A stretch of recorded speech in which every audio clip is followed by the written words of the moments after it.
옆 사람과 인사하겠습니다. 오늘 또 하나님이 당신을 극진히 사랑하십니다. 자, 성도 여러분, 수요일 저녁입니다. 한 주간의 정확히 한 가운데 시간입니다. 우리가 지난 3일 동안 직장에서 또 가정에서 여러 삶의 현장에서 정말 믿음으로 여러 가지 시험과 유혹을 다 물리치고 믿음으로 우리가 잘 살다가 이 시간 나온 성도님들이 있을 것이고, 또 어떤 성도님은 정말 몸도 피곤하고 마음도 피곤하고 모든 것이 지쳐있는 상태에서 왜 이렇게 삶이 힘드냐, 그렇게 그냥 푸념하고 하소연하다가 그래도 수요 예배니까 내가 하나님 앞에 나가야지 하는 마음으로 나오신 분도 있을 것입니다. 또 어떤 분은 그냥 아무런 생각 없이 살다가 문득 수요 예배가 생각나서 오신 분도 있을 것이고, 또 어떤 분은 남 모르는 기도 제목 하나 그거 품고 하나님 앞에 간절히 기도하면서 그 기도 제목 붙잡고 사시다가 또 이 자리에 나오신 그런 성도님도 분명히 있을 겁니다. 자, 이 시편 84편은 고라자손이 쓴 시입니다. 고라자손. 이 시편을 지은 사람은 성전 가까이 있지 않습니다. 성전에서 지금 멀리 떨어져 있습니다. 성전에서 멀리 떨어져 있기 때문에 더욱더 하나님을 간절히 사모하는 그러한 마음인 것 같습니다. 간절히 성전을 사모하고 예배를 사모하는데 현실의 삶은 어떻습니까? 광야와 같은 그러한 삶을 살고 있습니다. 그런데 이 시가 내용을 보면 성전에서 멀리 떨어져서 그렇게 사모하는 예배 시간을 사모하지만 멀리 떨어져서 광야의 삶을 살고 있는데, 이 시는 탄식이 아니라 바로 노래입니다. 찬양입니다. 성전 한복판에서 부르는 찬양이 아니라 광야 한가운데서 부르는 그러한 찬양이라는 것입니다. 오늘 우리가 나눌 말씀은 3절입니다. 5절, 6절, 7절. 그런데 이 3절 가운데 지치고 피곤하고 낙심한 우리의 영혼이 어떻게 다시 일어설 수 있는가, 그 놀라운 비결이 담겨 있습니다. 먼저 주께 힘을 얻고 마음에 대로가 있는 자가 복이 있습니다. 5절 말씀에 주께 힘을 얻고 그 마음에 시온에 대로가 있는 자는 복이 있나이다. 무슨 말이냐? 환경이 막혀 있어도 마음이 열려있는 사람은 결코 무너지지 않는다라는 것입니다. 5절 말씀 보면 주께 힘을 얻고 그랬습니다. 힘을 얻고. 자, 주께 힘을 얻고. 힘이 내 안에서 솟아난 게 아니에요. 내가 힘을 만들어낸 게 아닙니다. 주께로부터 힘이 우리에게 주어졌다, 그렇게 말하고 있습니다. 우리가 살다가 지치면 뭐합니까? 비타민도 먹고 맛있는 것도 먹고 잠깐 쉼의 시간도 갖고 그러면서 우리의 삶에 힘을 보충합니다. 그래서 그 보충한 힘을 가지고 우리가 또 그 다음에 삶을 이어가게 됩니다. 근데 중요한 것은 우리가 보충해야 될 힘은 약으로부터, 쉼으로부터, 환경으로부터 오는 것이 아니라 어디서 온다고요? 주께 온다. 이것을 우리가 알아야 됩니다. 여기서 힘을 얻고 그랬습니다. 힘을 얻고, 이 말을 직역하면 당신 안에 강함이 있다, 그런 뜻이에요. 힘을 얻고 내 안에 강함이 있답니다. 그 강함이 어디서 왔다고요? 주께로부터 왔다, 이렇게 말씀하고 있습니다. 사람의 힘에는 한계가 있습니다. 아무리 힘이 세고 아무리 근육이 그냥 푸락푸락한 사람도요, 계속해서 힘을 쓸 수는 없습니다. 내 안에서 내가 만들어낸 힘은 언젠가는 고갈이 되더라는 것입니다. 그런데 이 시편 기자가 말하는 이 복 있는 사람이 갖는, 이 복 있는 사람이 사용하는 힘의 출처는 달라요. 세상으로부터 온 것이 아니라 하나님께로부터 왔습니다. 그렇기 때문에 그 힘은 어떤 힘이라고요? 고갈되지 않습니다. 그 힘은 늘 우리와 함께하면서 우리를 붙잡아가고 우리를 사명의 자리에 세우고 그 사명의 자리에서 결실을 맺도록 우리를 이끌어 가더라는 것입니다. 그래서 중요한 것은 우리는 주님으로부터 힘을 끌어와야 돼요. 주님으로부터 힘을 끌어올 수 있어야 됩니다. 누가 주님으로부터 힘을 끌어올 수 있을까요? 주님과 연결된 사람만이. 주님과 연결된 사람만이. 여러분들 기계 집에 보면 전기로 움직이는 제품들 얼마나 많이 있습니까? 전기로 움직이는 제품이 너무나도 많아요. 근데 아무리 최고의 비싼 고급 그런 전자 제품을 샀을지라도 전기와 연결이 안 되면 사용할 수 없잖아요. 집에 전자 제품도 있고 전기도 있습니다. 중요한 건 뭡니까? 연결이 중요한 거죠. 연결이 중요한 겁니다. 우리가 할 일은 연결하는 거예요. 전기를 우리가 만들어낼 필요가 없습니다. 전자제품을 우리가 만들어낼 필요가 없습니다. 우리는 주어진 것을 연결만 하면 된다는 것이에요. 이처럼 우리가 하나님께 연결되어 있을 때 우리의 삶은 끊임없이 지치지 않고 우리가 돌아가고 움직이고 그리고 열매를 맺을 수 있는 겁니다. 그리고 중요한 것은 바로 이 예배 시간이 우리가 하나님과 가장 확실하게 연결되는 시간이 바로 이 예배 시간입니다. 그래서 이 시간이 중요한 거예요.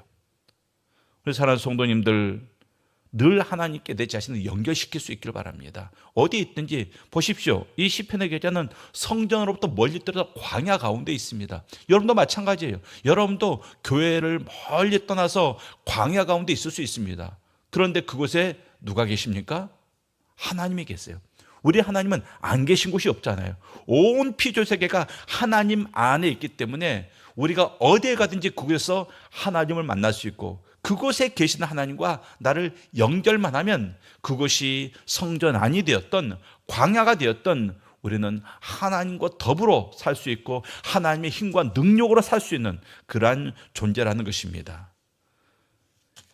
마음에 시온의 대로가 있는 자 그랬습니다. 이 표현이 굉장히 놀라워요. 마음에 시온의 대로가 있는 자. 시온은 어디를 말합니까? 예루살렘을 말하죠. 그래서 예루살렘을 시온성, 예루살렘성, 다윗성 그렇게 말하고 있는 겁니다. 자, 그러면 이 시온, 예루살렘 성전을 가리키는데 대로는 넓은 길을 말하죠. 뻥 뚫린 길을 말합니다. 곱게 뚫린 길을 말합니다.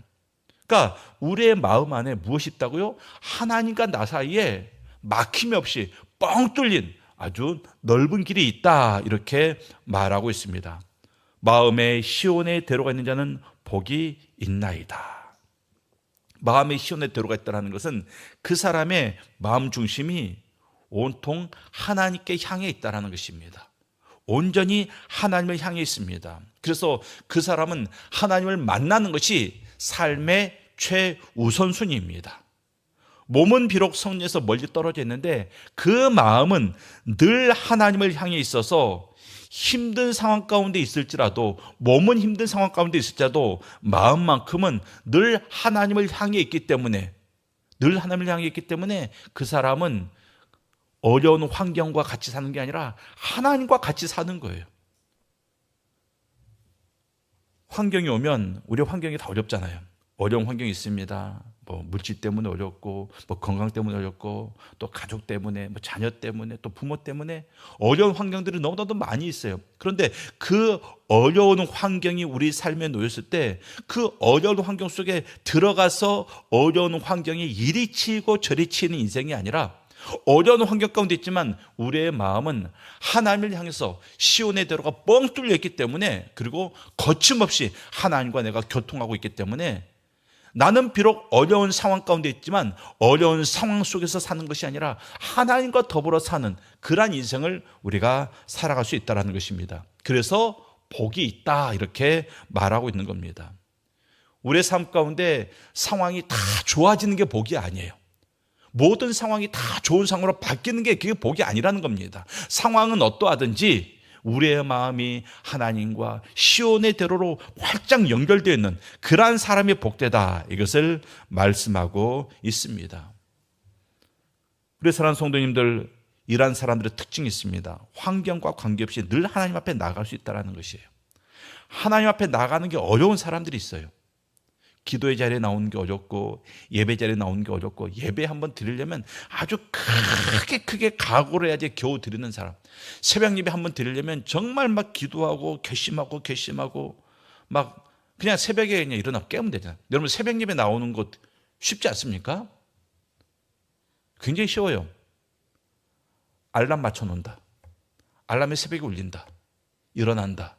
옷 입고 나온다. 뭐가 어려워요? 쉬워요. 그걸 못해요.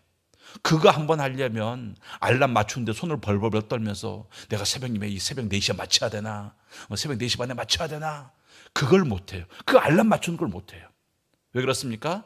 마음에 시온의 대로가 없기 때문에 그래요. 아니, 교회라는 게 뭐가 어렵습니까?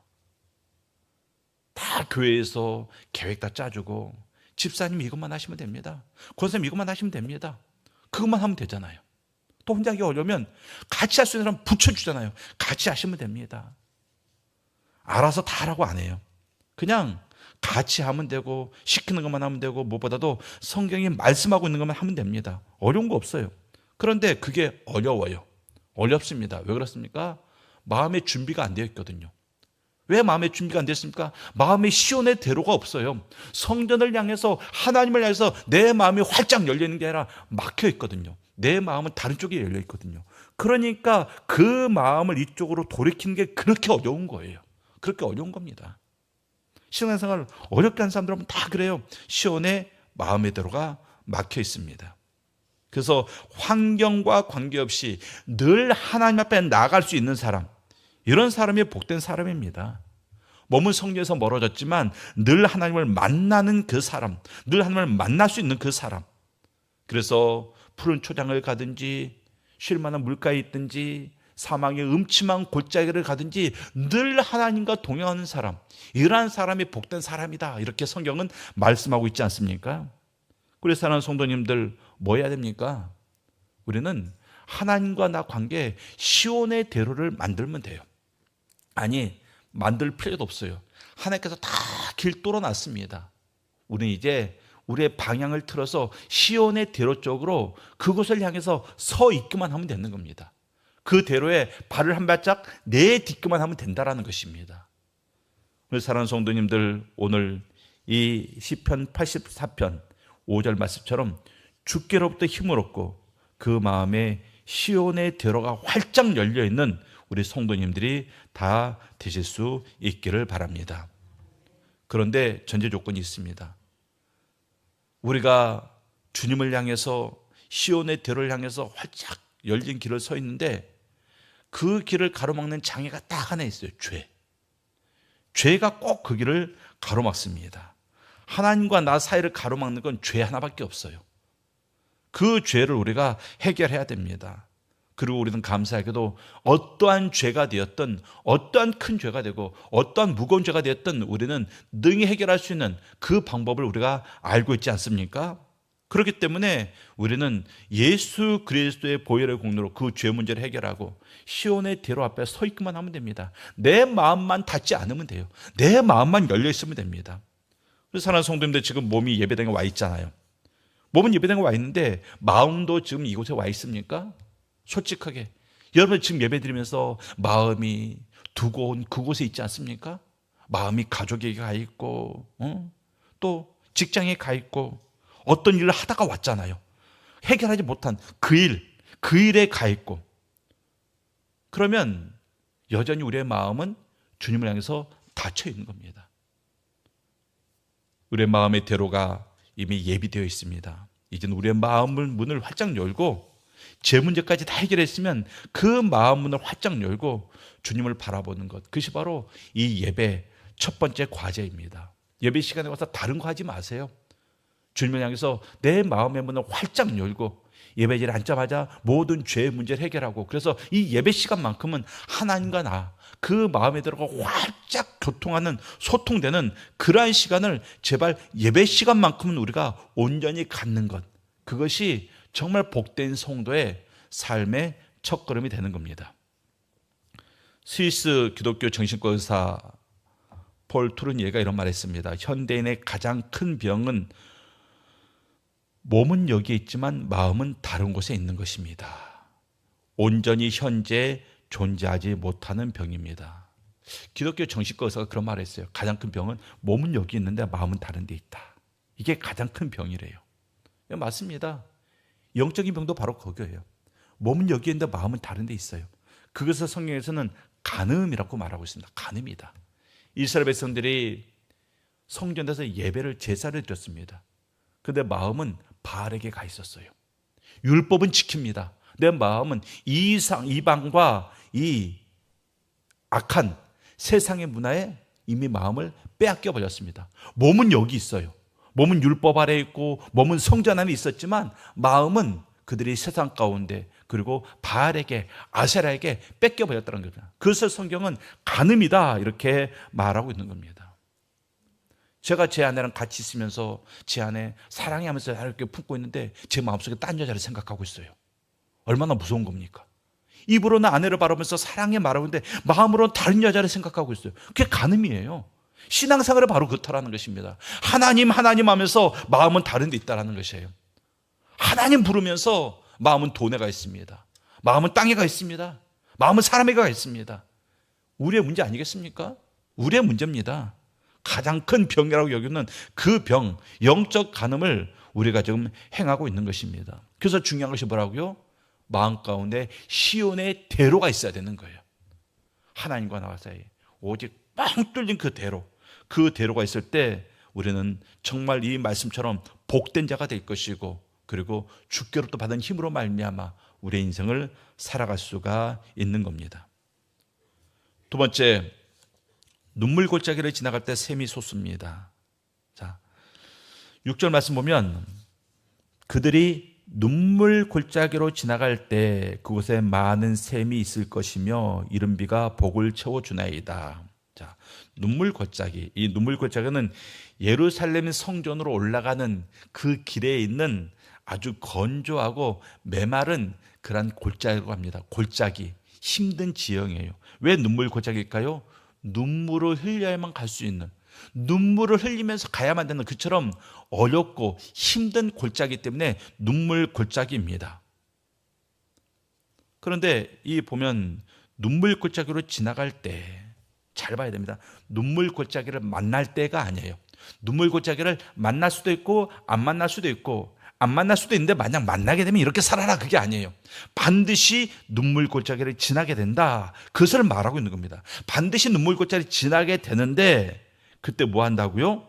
그때 그곳에 샘이 솟는다 말하고 있습니다. 예수님도 겟세마네 골짜기를 지나셨고 바울도 감옥이라는 수많은 골짜기를 지났습니다. 다윗도 광야의 골짜기를 지났습니다. 그래서 신앙이 좋다라는 것은 골짜기를 피하는 게 아니에요. 골짜기를 잘 지나가는 것, 그것이 바로 신앙이 좋은 겁니다. 그곳에 많은 샘이 있을 것이며, 자, 마음의 시온의 대로가 있는 사람이 눈물 골짜기를 걸어가요. 그 눈물 골짜기는 메마른 곳입니다. 사람이 지나가기 힘든, 동물이 살기 힘든, 그래서 눈물을 흘려야 되는 통곡이 있는 그런 골짜기인데 그곳에 뭐가 있다고요? 많은 샘이 있을 것이며 그렇게 말하고 있습니다. 샘이 있을 것이다. 메마른 땅에서 샘이 터진다 그렇게 말하고 있습니다. 이것은 어쩌면 시적인 표현이 아니라 실제 이 시인이 경험했었던 체험적 고백입니다. 그러니까 하나님께 마음이 열린 채로 고난의 길을 걸어가면 그 고난의 한복판에서 우리가 평소에 경험해보지 못했던 놀란 은혜가 주어질 것이다. 이것을 지금 이 시편이 기자가 체험한 다음에 우리에게 말하고 있는 겁니다. 마음의 시온의 대로가 있는 자는 눈물 골짜기를 걸어갈지라도 그래서 하나님의 위로와 임재와 능력 주심을 체험하게 될 것이다. 이것을 지금 우리에게 말씀하고 있습니다. 그러니까 이 골짜기가 우리를 힘들게 하는 게 아니라 그 골짜기가 하나님을 깊이 만나는 자리가 되는 거예요. 그렇기 때문에 그 골짜기가 눈물 골짜기였지만 우리는 그 골짜기를 찬양의 골짜기로, 우리는 기쁨의 골짜기로, 소망의 골짜기로 그렇게 골짜기를 통과할 수가 있는 겁니다. 말씀 보십시오. 자, 6절 보면 하반절에 이른 비가 복을 채워주나이다.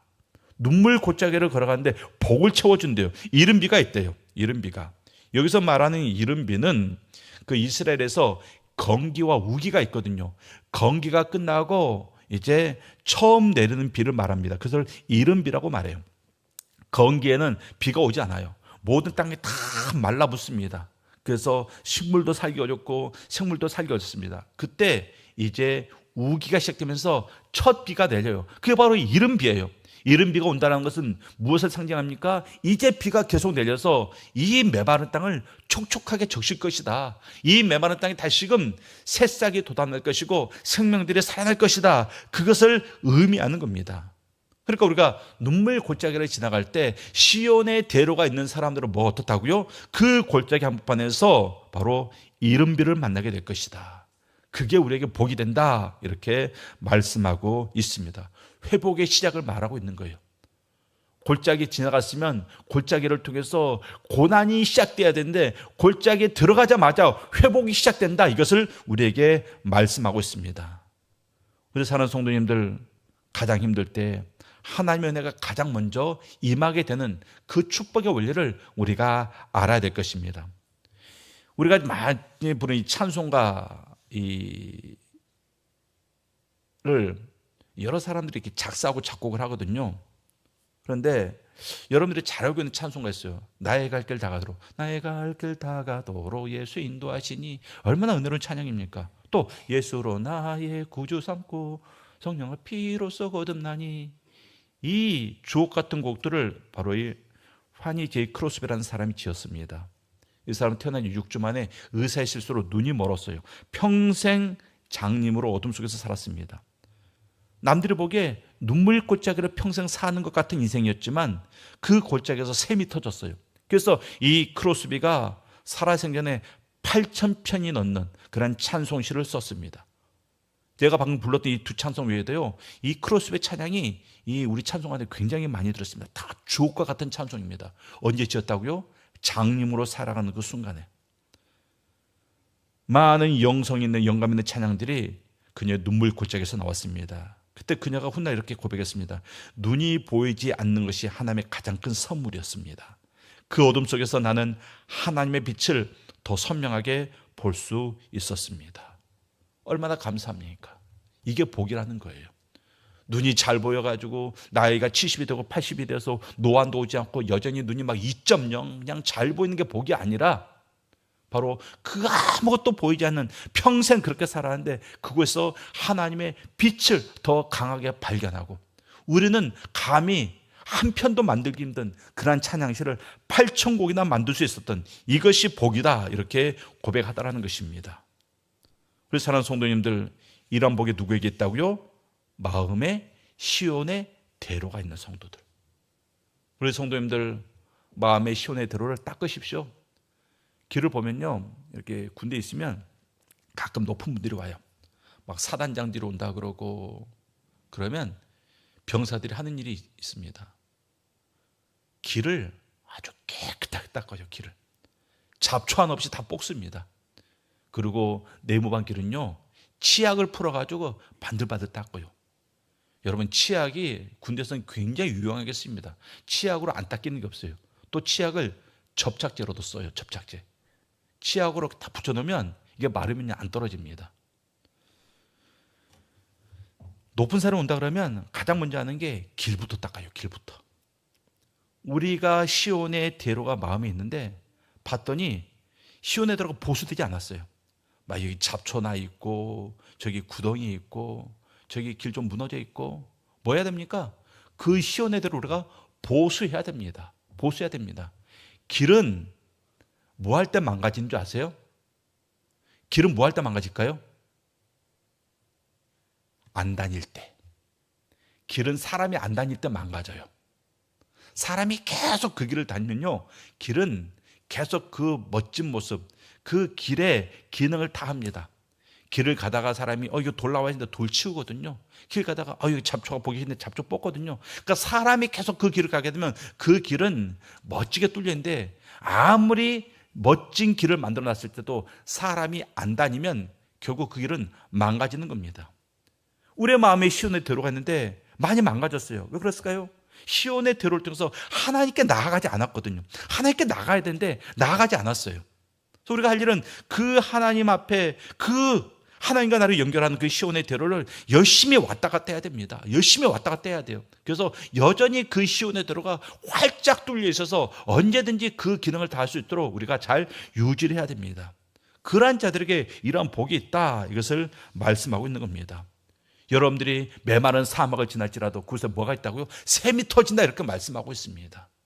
그래서 사랑하는 성도님들, 여러분의 인생 가운데 난 지금은 광야의 길을 가고 있구나 그렇게 생각하는 분들은 분명히 있을 겁니다. 아직 샘이 터지지 않았습니다. 왜 샘이 터지지 않았을까요? 마음의 시온의 대로를 온전히 수축하지 않아서 그렇습니다. 마음의 시온의 대로를 온전히 수축함으로 말미암아 이제는 우리가 어디를 가든지 그곳에 깊은 샘이 터지는 그런 은혜를 맛보아 누릴 수 있기를 바랍니다. 마지막으로 7절 말씀을 봅니다. 그들은 힘을 얻고 더 나아가 시온에서 하나님 앞에 각기 나타나리이다. 힘을 얻고 더 얻어 하나님 앞에 나아간다 그렇게 말씀하고 있습니다.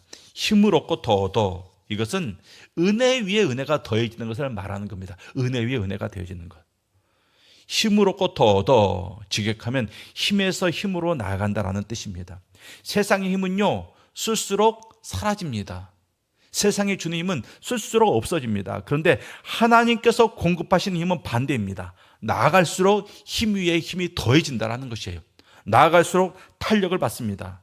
그래서 더 빠르게 나아갈 수 있습니다. 이게 바로 신앙의 역설이에요. 이것을 신앙생활하면서 처음 해본 성도가 있고 아직 처음 해보지 못한 성도가 있습니다. 세상에서는 나이가 들고 고난이 쌓일수록 힘이 빠집니다. 그런데 하나님과 동행하는 사람은요, 나이가 들수록 고난이 깊어질수록 더 깊어지고 강해집니다. 그게 바로 믿는 자들의 특징인 거예요. 갈렙을 보십시오. 85세가 되어서 내 힘이 그때와 여전하니, 자기 40대 때와 여전히 내 힘이 여전하다. 나는 전혀 나이는 먹었지만 늙지 않았다. 내 힘이 사여지지 않았다. 왜 그렇습니까? 말씀 붙잡고 살았거든요. 이 산지를 너에게 주겠다. 네가 밟는 모든 땅을 너와 내 자손에게 주겠다. 그 말씀 붙잡고 버텼거든요. 그러니까 하나님 말씀 붙잡고 버티니까 결국 나이가 85세가 되었지만 나이가 40세, 그때와 여반 하나 힘이 줄어들지 않는, 도리어 큰 역사를 이루는 그러한 삶을 살지 않습니까? 안악자손들이 머무르는, 거인의 자손들이 머무르는 그 골짜기를 정복하지 않습니까? 하나님을 믿는 사람들의 삶의 모습이 이렇다라는 것이에요.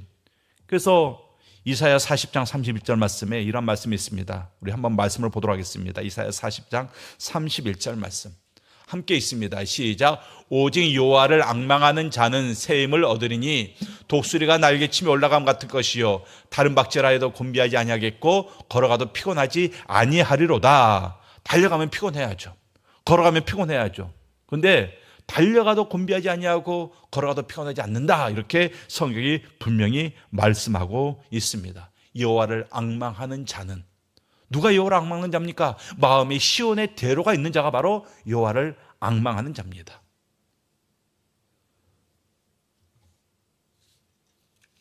칠절 말씀에 그들은 힘을 얻고 더 얻어 나아가 시온에서 하나님 앞에 각기 나타나리이다. 각기. 이게 중요하죠. 각기. 신앙의 여정은 우리가 동역자들과 가족들과 함께 갈 수 있습니다. 그런데 하나님 앞에 서는 것은 각자 서는 거예요. 우리가 신앙의 여정 함께 붙잡아가면서 이때 우리가 기도해야 돼. 힘들어도 우리 이때 기도해야 돼. 조금만 참어 하면서 같이 기도하면서 붙잡아주고 밀어주고 끌어주면서 우리가 신앙의 여정을 함께 갈 수 있습니다. 그런데 하나님 앞에 서는 건요, 함께 서는 게 아니에요. 각기 서는 거예요. 각기. 다른 사람의 믿음으로 내가 설 수 없다는 것입니다. 부모의 믿음이 자녀의 믿음이 될 수 없습니다. 배우자의 기도가 내 기도가 될 수 없다는 것입니다. 물론 성경에서는 중보기도 하라 그랬어요. 다른 사람을 위해서 기도하라 그랬습니다. 다른 사람을 위해서 기도하는 그건 내 사명이에요. 그건 내 사명입니다. 그래서 사랑하는 성도님들, 내가 하나님 앞에 서는 것은 각자의 사명, 각자의 십자가를 지고 각자가 하나님 앞에 서서 각자가 심사를 받아야 되는 겁니다. 그래서 오늘 말씀 봤더니 하나님 앞에 각기 나타나리이다. 어떤 모습으로 각기 나타난다고요? 힘의 힘을 더해서, 힘의 힘을 더해서. 우리 힘으로는 안 됩니다. 우리 힘으로는 하나님 앞에까지 갈 수도 없어요. 갈 수도 없습니다. 그런데 하나님께서 마음의 시온에 들어왔는 자들에게 힘의 힘을 더하심으로 말미암아 그러한 자들은 힘을 쓸수록 더욱더 새 힘이 돋아나고 그 힘으로 말미암아 하나님 앞에 각기 서는데 능히 설 수 있다. 이것을 우리에게 말씀해 주고 있습니다. 그래서 이 예배 시간이 바로 그런 시간이에요. 힘에 힘을 더하는 그 시간이 바로 이 예배 시간입니다. 여러분들이 한 주간의 중간에 이 자리에 나왔잖아요. 여러분들이 주일날 받은 힘을 가지고 한 주간에 살았습니다. 그런데 온전히 믿음으로 살지 못했어요. 그러다 보니까 피곤하고 지치고 낙심되는 순간이 있었습니다. 그래서 하나님 앞에 또 나왔습니다. 하나님, 내가 하나님과 내 마음에 시온의 대로가 연결되어 있어서 또 하나님 앞에 힘을 받기 위해서 나왔습니다. 하나님과 동행하기 위해서 나왔습니다. 그럼 하나님께서 우리에게 힘의 힘을 더하여 주심으로 말미암아 남은 우리의 인생을 능히 하나님 앞에 각기 설 수 있도록 각자의 십자가를 지고 온전히 그 길을 걸어갈 수 있도록 우리에게 힘과 능력을 더하여 주신다라는 것입니다. 우리 사랑하는 성도님들, 각기 하나님 앞에 설 수 있기를 바랍니다. 각기 서야 됩니다. 시편 84편 전체 핵심이 1절에 있어요. 시편 84편 1절. 한번 말씀을 보도록 하겠습니다. 우리 성도님들 한 목소리로 읽겠습니다. 시편 84편 1절 성도님들 있습니다. 시작. 만군의 여호와여, 주의 장막이 어찌 그리 사랑스러운지요. 만군의 여호와여, 주의 장막이 어찌 그리 사랑스러운지요. 하나님의 장막에 대한 성전을 향한 사모함이 이 사람에게 있었습니다. 사모함이 있었기 때문에 마음 가운데 시온의 대로를 만들 수가 있었던 것입니다. 우리 사랑하는 성도님들, 바쁜 주 중에 잠깐 시간을 내서 이 자리에 여러분들이 나온 것, 하나님을 어찌 그리 사랑스러운지요. 그 사랑하는 마음이 있었기 때문에 이 자리에 나왔을 겁니다. 이미 이 자리에 나옴으로 말미암아 여러분들에는 그 마음속에 시온의 대로가 만들어졌습니다. 이제 뭐 해야 됩니까? 그 대로를 걸어가기만 하면 돼요. 그 대로로 걸어가면 비록 내 몸은 골짜기 가운데 있을지라도, 비록 내 몸은 어려운 상황 가운데 있을지라도 내 마음이 시온의 대로에 있으면 우리는 여전히 천국을 걸어가고 있는 것이고, 우리는 내 몸은 저 골짜기에 있는데 그 골짜기에서도 막 깊은 샘이 막 터지면서 우리가 하나님께서 힘에 힘을 더하시는 그러한 은혜와 그러한 역사를 체험하고, 결국 그 모든 것들의 결과가 무엇입니까? 각기 하나님 앞에 성도의 모습으로, 사명자의 모습으로 내 십자가 다 하나님 앞에 내보면서, 주님, 이것이 내가 지고 왔던 십자가입니다. 주님, 이것이 나의 면류관입니다 하면서 하나님 앞에 능히 설 수 있는 그러한 우리의 모습을 우리가 만들어낼 수가 있는 겁니다. 여러분들이 눈물 골짜기를 지금 내가 걷고 있구나 하면 기억하십시오. 그곳에 샘이 터지게 될 것입니다. 힘이 다 빠졌습니까? 하나님 안에서 힘이 주어질 것인데 그 힘은 끊이지 않고 힘에 힘을 더하는 그런 역사가 있을 것입니다. 그 모든 것들을 위해서 이 시간 우리의 마음, 시온의 대로를 활짝 열고 하나님과 끊임없이 교통하는 우리 인생들이 다 되시기를 주님의 이름으로 축원합니다.